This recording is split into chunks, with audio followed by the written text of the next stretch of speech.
हम तो पहले उसको अपना हीरो भी बताते रहे, ना सिर्फ हाफिज सईद को बल्कि मसूद अजहर और इस तरह के लोगों को। इंडिया के बिलियनियर गौतम अडानी अब जेफ बेजोस को पीछे छोड़कर सेकंड नंबर पर आ चुके हैं और वो second richest man of this world बन चुके हैं। क्योंकि आई डोंट नो क्या रीज़न है, किस वजह से पाकिस्तानियों का इम्पैक्ट ग्लोबली बहुत बुरा क्रिएट हो चुका है। पूरी दुनिया में उनको टेररिस्ट कंसीडर किया जाता है और उनका ये जो इमेज और इम्पैक्ट है ये हर शोबे में, हर जगह, हर मुल्क में उनको इस नज़र से देखा भी जाता है। देखिए ना, पाकिस्तान ने पैदा करा मौलाना मसूद अजहर को। छोटा सा सवाल लीजिए, असद मजूर का लेंगे क्या आप, कार्रवाई करेंगे? मैं बताना चाहूंगा कि अडानी साहब वहां पे आए हैं, वो अडानी साहब और कई अडानी भी आएंगे।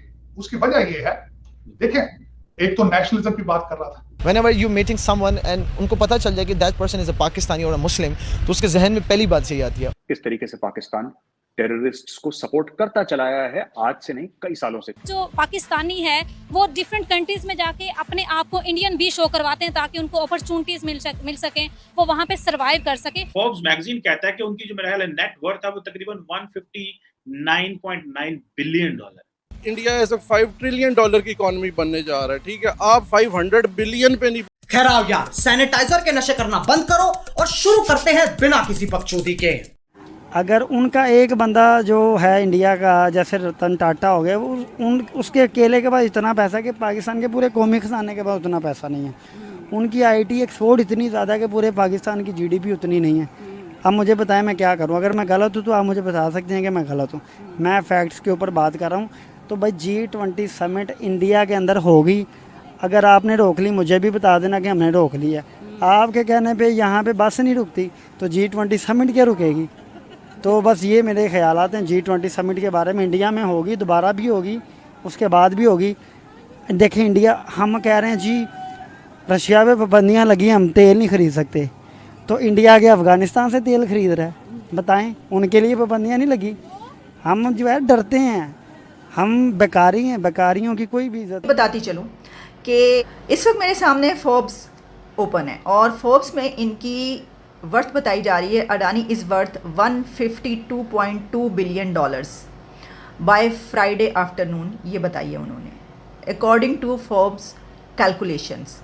जो पाकिस्तानी है वो डिफरेंट कंट्रीज में जाके अपने आप को इंडियन भी शो करवाते हैं ताकि उनको अपॉर्चुनिटीज मिल सके, वो वहाँ पे सरवाइव कर सके। वो इस तरह से क्यों इंडिया का नाम इस्तेमाल करते हैं और क्यों उनको जो है वो इंडियन को इतनी वैल्यू दी जाती है दुबई में भी और बाकी कंट्रीज में, जो हमें वैल्यू नहीं दी जाती। हमारी वो इज्जत, हमारा वो वकार क्यों नहीं है?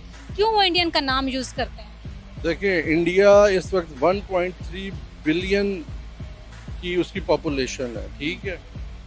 उसकी इकोनॉमी का साइज है, सबके वहाँ पे इंटरेस्ट है। जिसने भी उनके साथ कारोबार करना है, अब आप ये छोड़ दें कि कोई इस्लामिक ब्रदर, कोई मुस्लिम मुल्क, कोई भाई है, कोई है। आजकल दुनिया ग्लोबल हो चुकी है, हर मुल्क के अपने इंटरेस्ट हैं, ठीक है? जब तक इंडिया ऐसा $5 ट्रिलियन की इकोनॉमी बनने जा रहा है, ठीक है? आप 500 बिलियन पे नहीं पहुँचे, आप आधे ट्रिलियन पे नहीं है। आपको आधा $1 बिलियन चाहिए होता है, तो आप कभी एक के पाँव पकड़े हैं, कभी दूसरे के पाँव पकड़े हैं।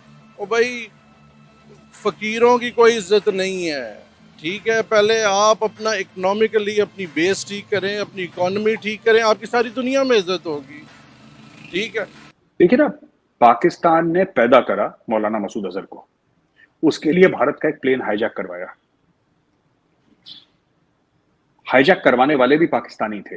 वो लैंड करे अफगानिस्तान में, अलहदा बात है, दैट्स अ सेपरेट केस।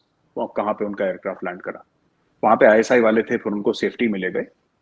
आरजू जी, ऐसा है ना कि आज की तारीख में ये दिखावा है, एक मुखौटा है कि हमारे पास नहीं है वो और कि हमारे पास नहीं है, आप हमें वापस दीजिए, ये दुनिया को दिखाने के लिए, क्योंकि अक्टूबर में फिर FATF खड़का रहा है उसको। लेकिन दुनिया अब जान चुकी है पाकिस्तान की असलियत, किस तरीके से पाकिस्तान टेररिस्ट्स को सपोर्ट करता चला आया है, आज से नहीं कई सालों से, 30-40 साल की पॉलिसी रही है। इसका एक टेररिज्म, एक इकोसिस्टम है पाकिस्तान में, इससे लोग पैसे कमाते हैं। आप मैंने ट्वीट करा था डॉन न्यूज का एक आर्टिकल, कुछ समय पहले मैंने ट्वीट करा था आरजू जी, जिसमें डॉन न्यूज वालों ने यही बताया है कि अमेरिका ने बोला है उनको, पाकिस्तानियों को, जो 450 मिलियन का हमने आपको जो असिस्टेंस दिया है F-16 के लिए, वो आप किस पे इस्तेमाल करेंगे? आप टेररिस्ट को मारिए, उससे एंटी टेररिज्म ऑपरेशन के लिए बोला है। तो मैंने आपको बताया ना, तो ये देखिए पाकिस्तान क्या कर रहा है, फिर वही चीज कर रहा है, आतंकवादियों को भी साथ लेके चल रहा है और एंटी टेररिज्म ऑपरेशंस के लिए भी पैसे ले रहा है अमेरिका से, और वो कह रहा है कि हम आपसे एसेट्स लेंगे, हम उनको भी मारेंगे।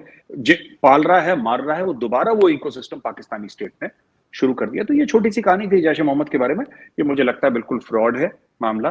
पाकिस्तान को पता है वो कहाँ है, पाकिस्तान ने ही भेजा होगा उसको कि तुम चले जाओ। अब उसको अब अफगानिस्तान में कौन जा रहा है ढूंढने के लिए? पाकिस्तान कह सकता है हमने उसको बोला है कि तुम जाके कंधार में बैठ जाओ एक घर में आराम से चुपचाप, राइट?